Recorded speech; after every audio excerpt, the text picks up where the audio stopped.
السلام علیکم ورحمۃ اللہ وبرکاتہ۔ فتح مکہ کا واقعہ جو 20 رمضان کو واقع ہوا، اللہ کی رحمت اور برکتوں کا وہ کرشمہ نفرتوں کو پیار اور رحمتوں میں بدل دیا گیا۔ مکے میں ابو سفیان بہت بے چین تھا۔ آج کچھ ہونے والا ہے، وہ بڑبڑایا۔ اس کی نظر آسمان کی طرف بار بار اٹھ رہی تھی۔ اس کی بیوی ہندا، جس نے حضرت امیر حمزہ کا کلیجہ چبایا تھا، اس کی پریشانی دیکھ کر اس کے پاس آ گئی تھی۔ کیا بات ہے، کیوں پریشان ہو؟ ابو سفیان چونکا۔ کچھ نہیں، طبیعت گھبرا رہی ہے، میں ذرا گھوم کر آتا ہوں۔ وہ یہ کہہ کر گھر کے بیرونی دروازے سے باہر نکل گیا۔ مکے کے گلیوں میں گھومتے گھومتے وہ اس کی حد تک پہنچ گیا۔ اچانک اس کی نظر شہر سے باہر ایک وسیع میدان پر پڑی۔ ہزاروں مشالیں روشن تھیں۔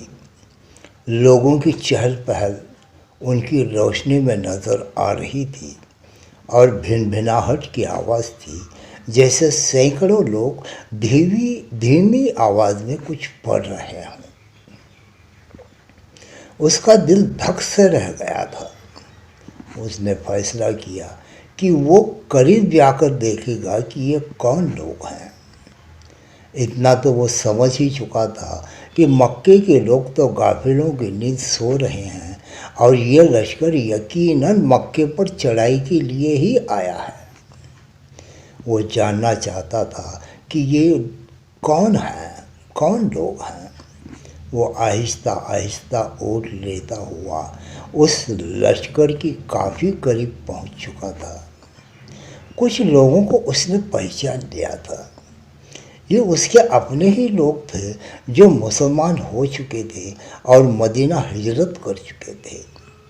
اس کا دل ڈوب رہا تھا۔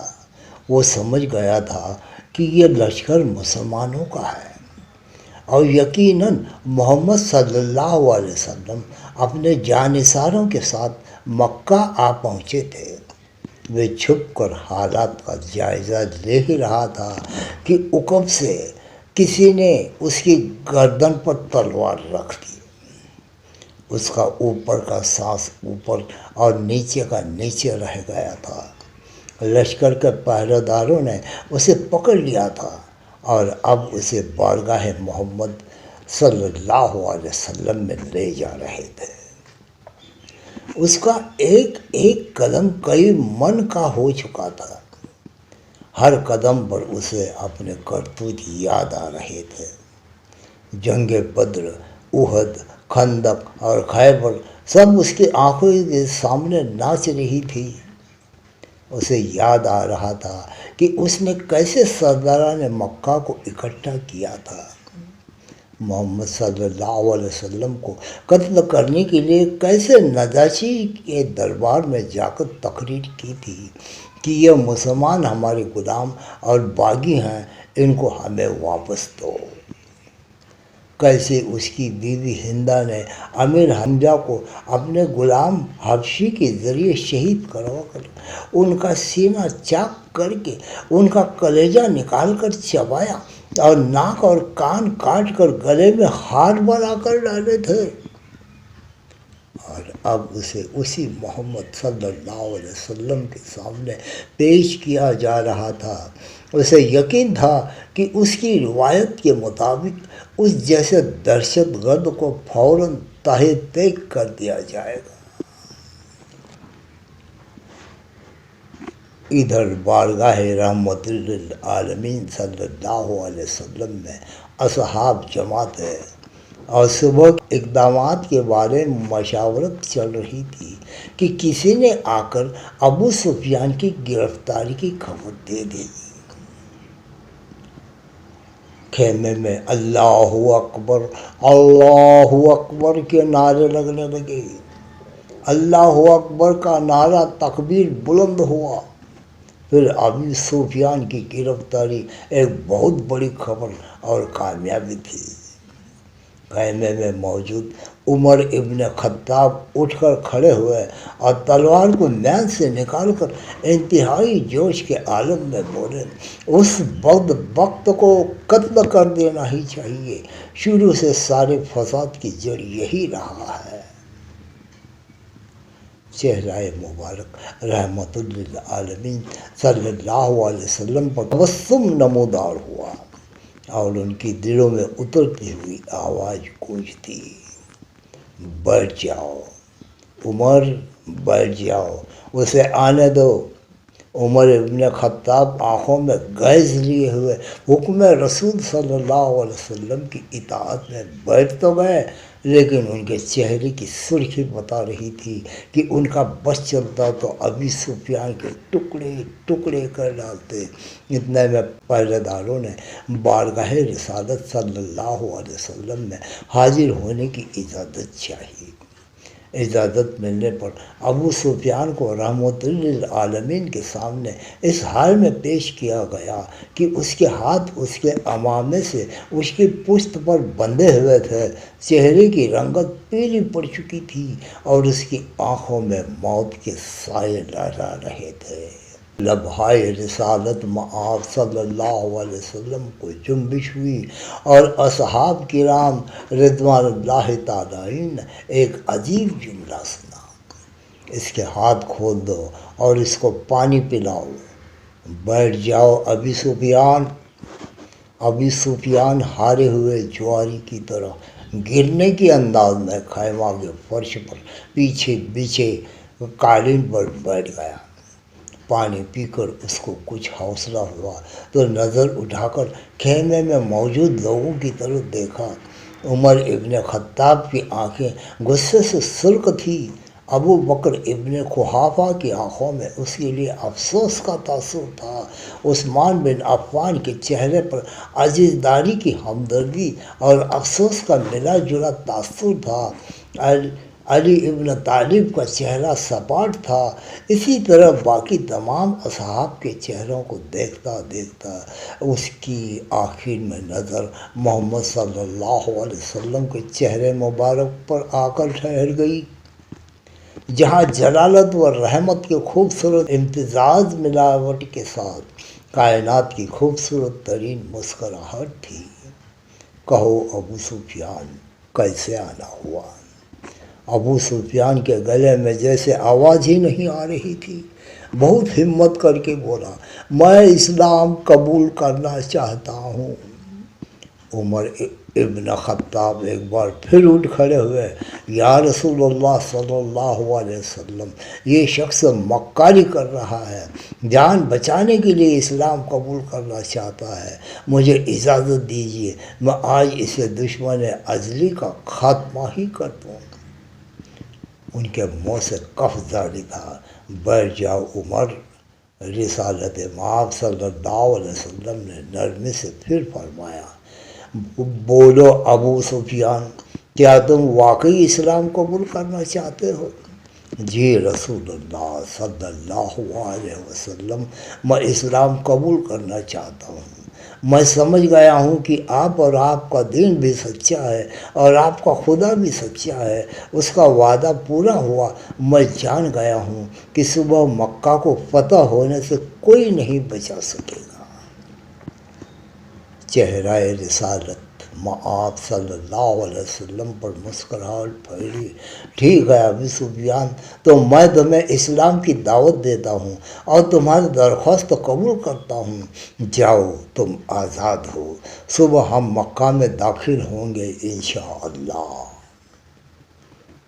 میں تمہارے گھر کو جہاں تک اسلام اور ہمارے خلاف سازشیں ہوتی رہی جائیں امن قرار دیتا ہوں، جو تمہارے گھر میں پناہ لے گا وہ محفوظ ہے۔ ابو سفیان کی آنکھیں حیرت سے پھٹتی جا رہی تھی، اور مکہ والوں سے کہنا جو بیت اللہ میں داخل ہو گیا اس کو امان ہے، جو اپنے کسی عبادت گاہ میں چلا گیا اس کو امان ہے، یہاں تک کہ جو اپنے گھروں میں بیٹھا رہا اس کو امان ہے۔ جاؤ ابو سفیان، جاؤ اور جا کر صبح ہماری آمد کا انتظار کرو اور کہنا مکے والوں سے کہ ہماری کوئی تلوار میان سے باہر نہیں نکلنی ہوگی، ہمارا کوئی تیر سرکش سے باہر نہیں ہوگا، ہمارا کوئی نیزہ کسی کی طرف سیدھا نہیں ہوگا جب تک کہ کوئی ہمارے ساتھ لڑنا نہ چاہے۔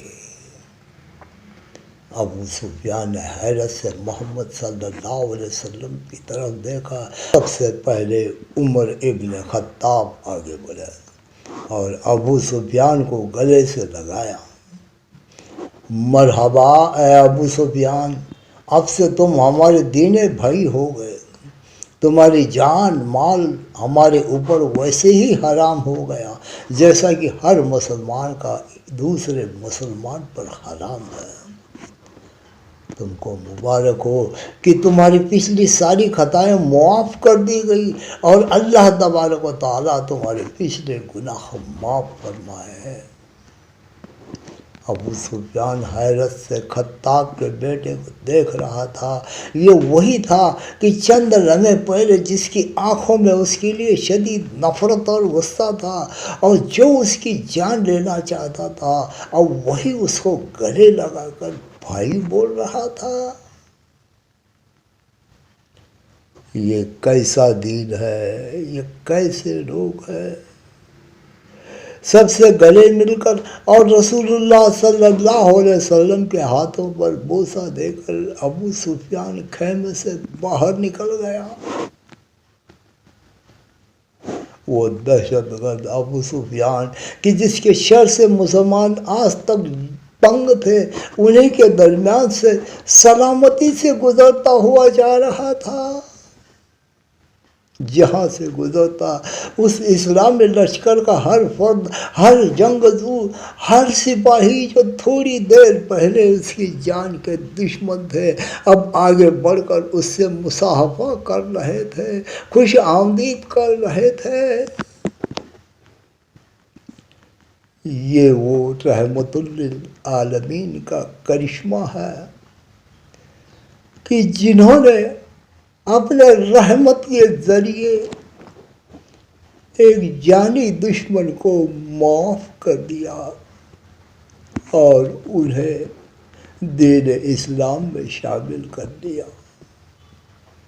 اللہ اللہ، یہ کیسے رحمت للعالمین تھے جو ساری دنیا کے لیے رحمت بنا کر بھیجے گئے تھے، جو دشمن پر بھی توجہ کرتا ہے، اس کو پیار دیتا ہے، اس کو اپنا بناتا ہے۔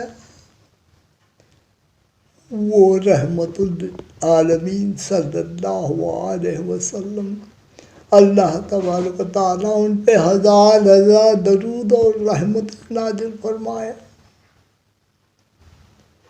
اور ہمیں بھی ان کی شفاعت نصیب فرمائے، ہماری مغفرت کر دے۔ آگے مکہ شہر کی حد پر جو لوگ کھڑے تھے ان میں سب سے نمایاں ابو سفیان تھا۔ مسلمانوں کا لشکر مکہ میں داخل ہو چکا تھا۔ کسی ایک تلوار، کسی ایک نیزے کی انی، کسی ایک تیر کی نوک پر خون کا ایک قطرہ بھی نہیں تھا۔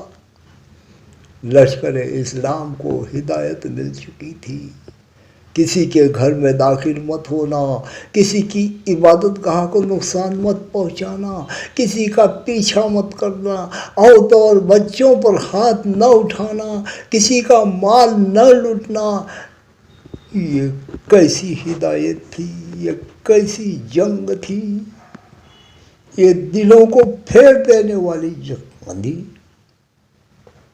بلال حبشی آگے آگے اعلان کرتے جا رہے تھے، مکہ والوں، رسول خدا صلی اللہ علیہ وسلم کی طرف سے آج تم سب کے لیے عام معافی کا اعلان ہے۔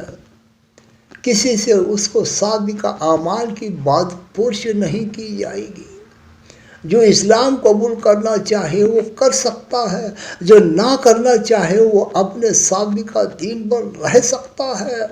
سب کو ان کے مذہب کے مطابق عبادت کی کھلی اجازت ہوگی۔ صرف مسجد حرام اور اس کی حدود کے اندر بت پرستی کی اجازت نہیں ہوگی۔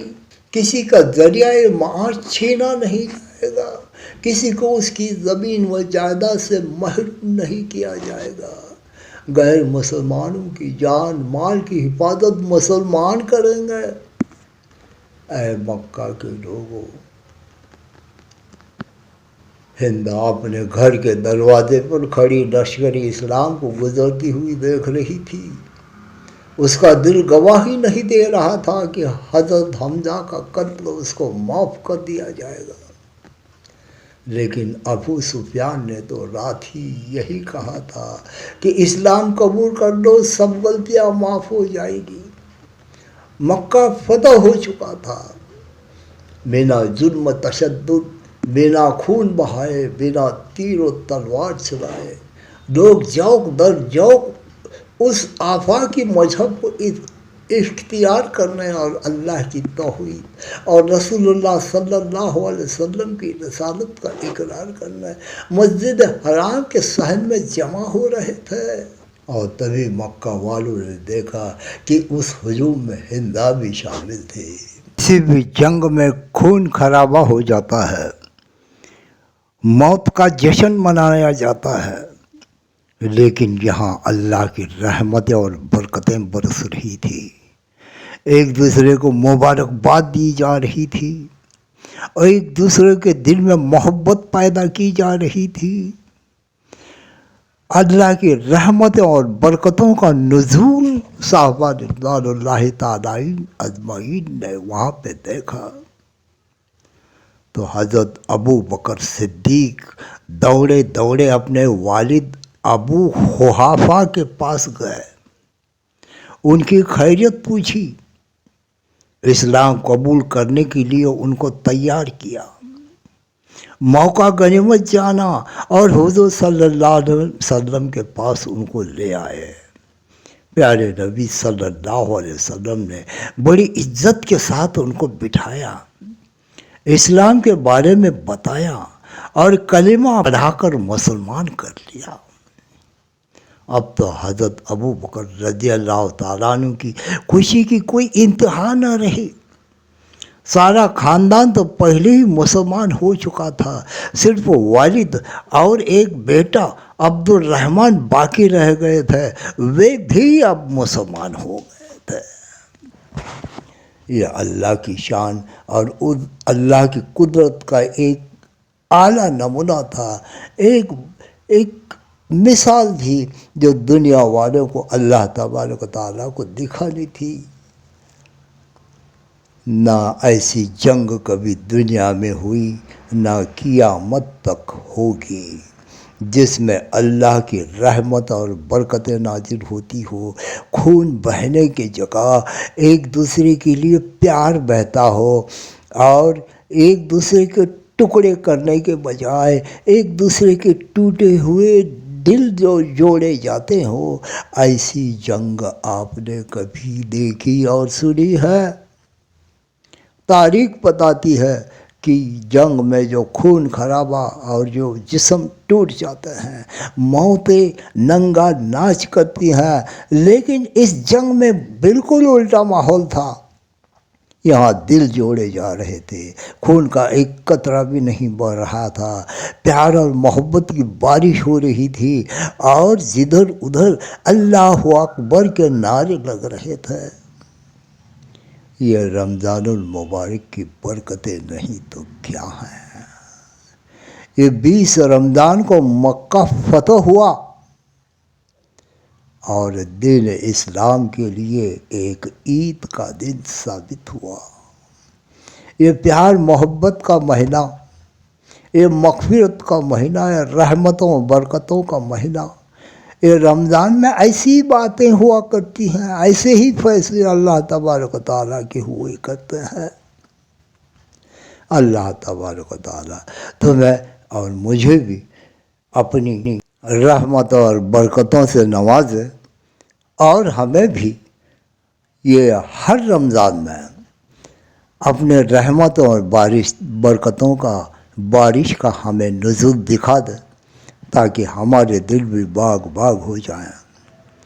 یہ مسلمانوں میں آپس میں جو دشمنی پھیلتی جا رہی ہے اور یہ غیر مسلم کفار جو ہمیشہ جنگ پہ آمادہ ہوتے ہیں، ابھی حال ہی میں جو دیکھا گیا ہے کہ دنیا میں ہر طرف اس طرح کی جنگیں ہو رہی تھی جیسے کہ یہ مکہ فتح ہوتے وقت یہ ہو گئی تھی۔